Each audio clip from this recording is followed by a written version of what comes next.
Thanks very much, Matthew Bissonnette, for joining us from Los Angeles. Congratulations on a great film.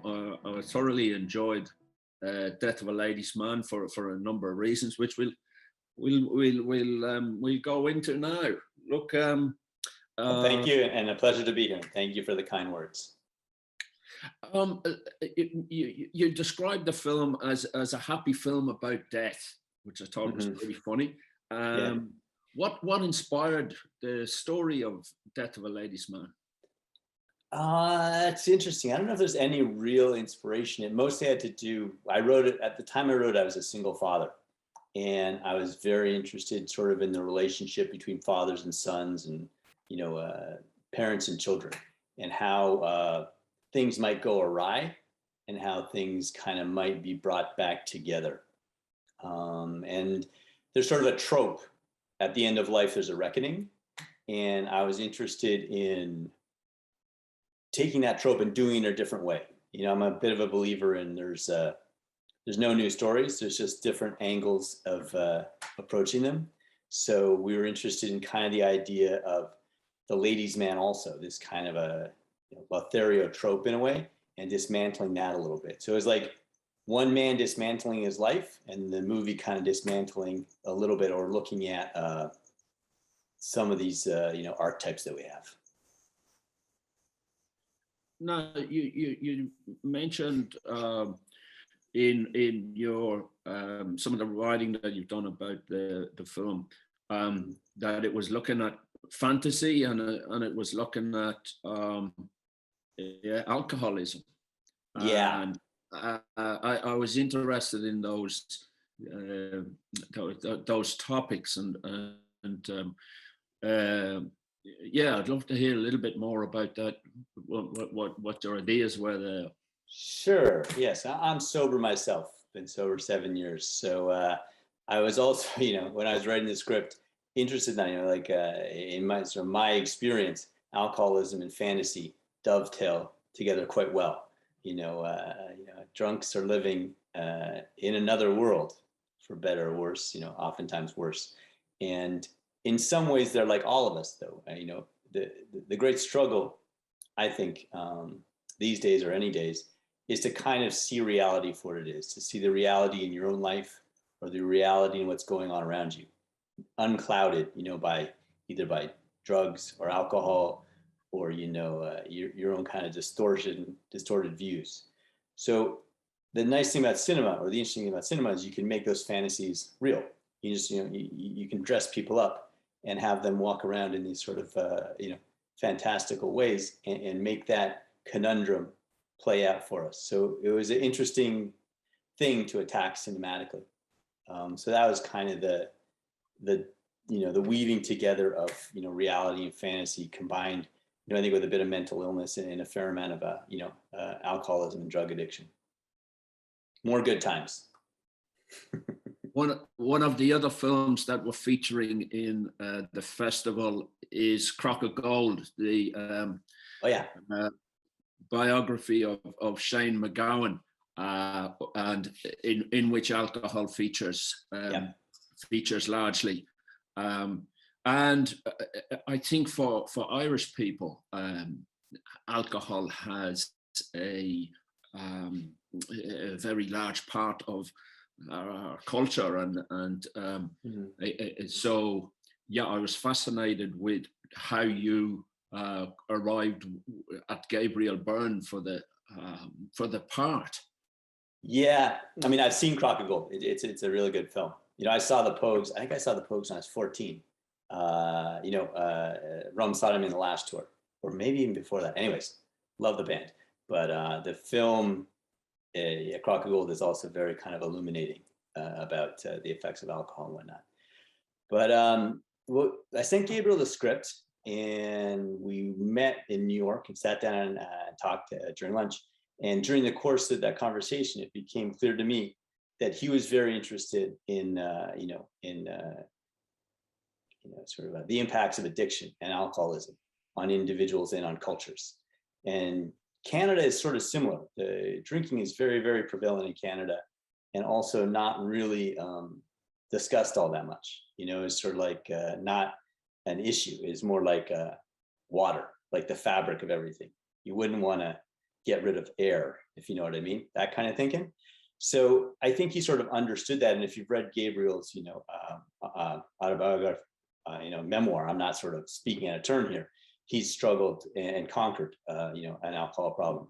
So he was sort of very attuned to that. That was the two things we really kind of keyed in on, or three of them were, father-son relationships, the difficulties of alcoholism and fantasy as it comes to bear in your personal relationships, and then kind of the idea of being an immigrant or an exile from your culture, and that's sort of something that character also had. So those are sort of three things that he had thought quite a bit about, and when we sat down, we kind of whatever, we're simpatico on that kind of level. So he seemed like, after that dinner, I was kind of like, oh yeah, he's a perfect guy. He knows exactly what this is all about. He knows this character better. This is quite true. Gabriel knew that character better than I did. And he showed up in Montreal 2 years later with a much more fully realized Samuel than I had, concocted on the page, which is, that's the blessing of working with very talented people who are committed professionals. And he's definitely one of them. And the casting of Donald Gleeson, am I right, Donald? Brian. Don't worry, man. There's a bunch of Gleesons out there. Yeah. Don't worry, man. Brian. You're talking to a man with 11 brothers. So, Brian, how did those scenes come about? They're pretty magical. The scenes between father and son. Yeah. I think again, Brian just showed up, and we had a talk for he was over in London when I offered him the role, and he said yes, thank God. And we had like an hour talk, but also about different kinds of things. He asked me a little bit what I thought the character was like. And I sent him a picture of the Dubliners from like 1968. And he said, oh yeah, I get it. And that's kind of about how much we discussed it. And he sort of showed up, and he and Gabriel knew each other. They had done some stuff before. So they had a kind of former relationship. And it's just, we set up the lights, turned on the camera. And the first thing they did is that scene where he first walks in and sees him in his dining room. When Gabriel comes home drunk after the hockey thing, that's the first thing we shot with those two guys. And so it was like they hit it out of the ballpark and smashed it. And you're like, okay, again, they know much better than I do. So I'll just leave them alone and turn on the camera and kind of get on with it. So that's pretty much how that all came together. It's good that you mentioned the hockey scene, because that was just another magical scene for me in terms of what did I write about it? Yeah, the dance of sport and I suppose the art of dance within sport. But it just it seemed to really capture an essence of something that hasn't been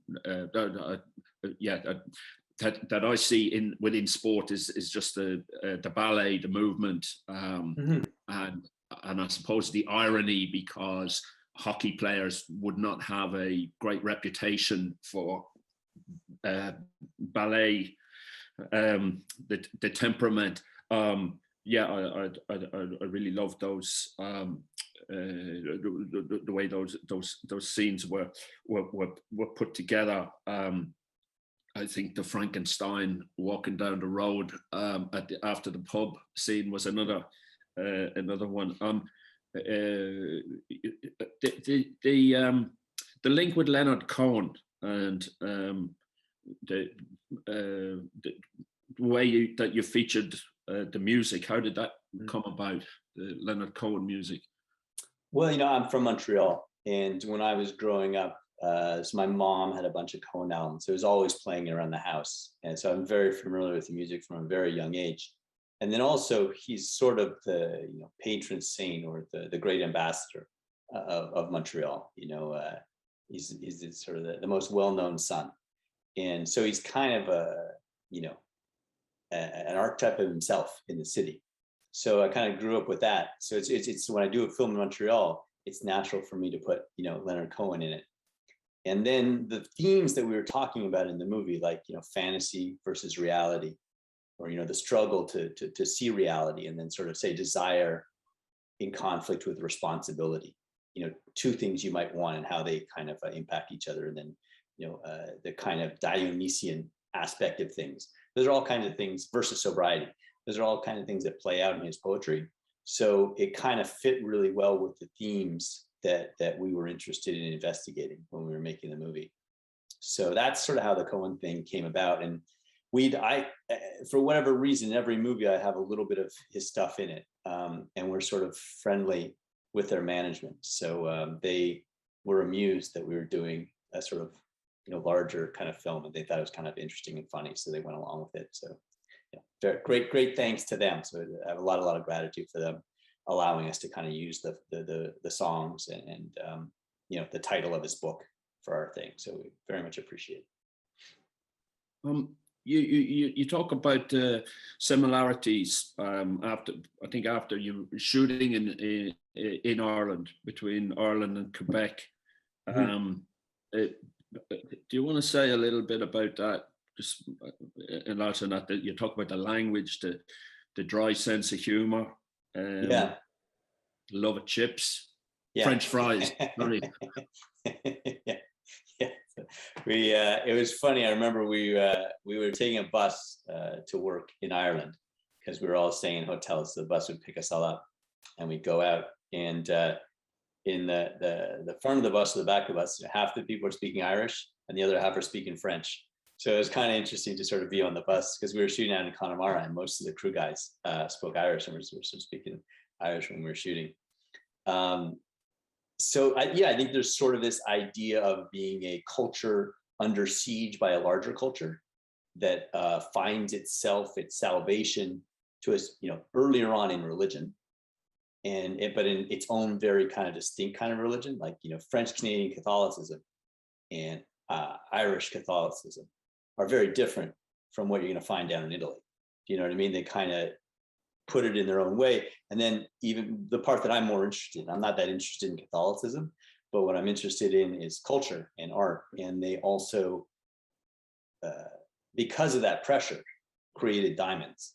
The pressure on them from the English, from the British Empire, created a great works of art, both in I think French Canadian culture and in Irish culture. And I think there's also that that humor comes out of being kind of under the thumb, not under the thumb, but basically put upon, because you're always making fun of the people that are lording it over you. So it becomes ingrained into the whole thing. This is my opinion. I could be wrong, but that's sort of my opinion. There's sort of a humor that gets infused with everything because the state of affairs is laughable, if you know what I mean.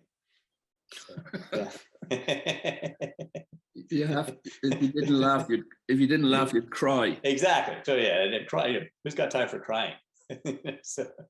So I was interested in the location in Ireland, and I was interested where the cottage was. It was out past Galway, into Connemara. Yeah, it's a good, I don't even remember, at least 3 hours northeast west of Galway. So it's as John Brady, our line producer, said, you've really taken us to the back of beyond. And so it's like we basically found like the farthest possible point, at least going west, that you could do, and sort of chose that one. There's a funny thing, so when we shot that cottage, they drove the trucks in, and the guys that drove it in were big Teamsters from Dublin, very tough looking guys with tattoos, short hair, the whole rough looking sweethearts, but kind of tough looking.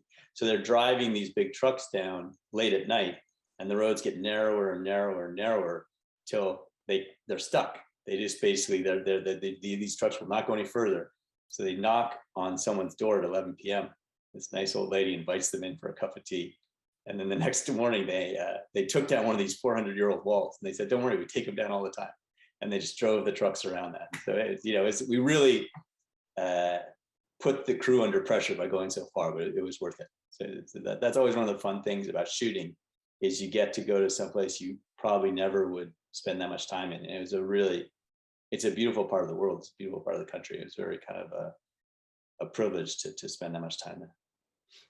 It is a beautiful part of the world. It's my dad is actually from that region. He had a very good story where he asks, when someone comes from Dublin and asks a local, is because they're getting a bit lost, is this the main road to Castlebar? And the man on the side of the road says, it is. And the further it goes, the mainer it gets. Sorry. You had some memorable occurrences in the film. You mentioned a few, and you went to Connemara in November.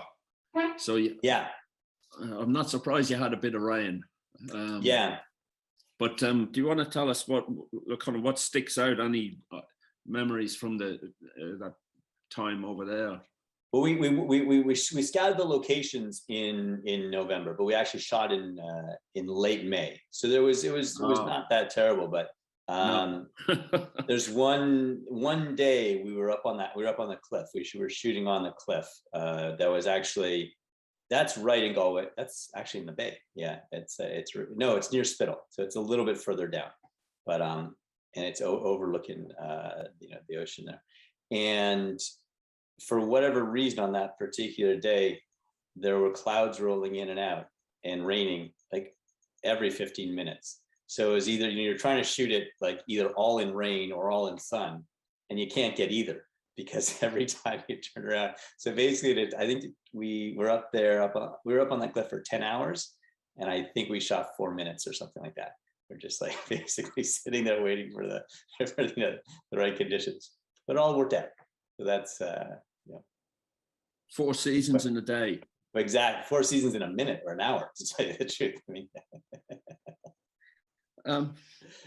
what do you hope people take away from the film? The same thing usually for every film, hope. That's really kind of what, there's ideas and emotions that you are putting into the movies that I think, I won't get into specifics of those. You hope that they come across.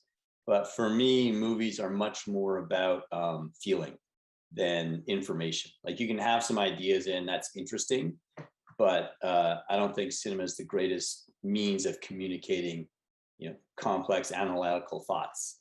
It's more about emotions and feelings. And the feeling that I like to come out of cinema with is hope. I enjoy that. And I think sort of that's one of cinema's great gifts. And in a way, I think it's similar.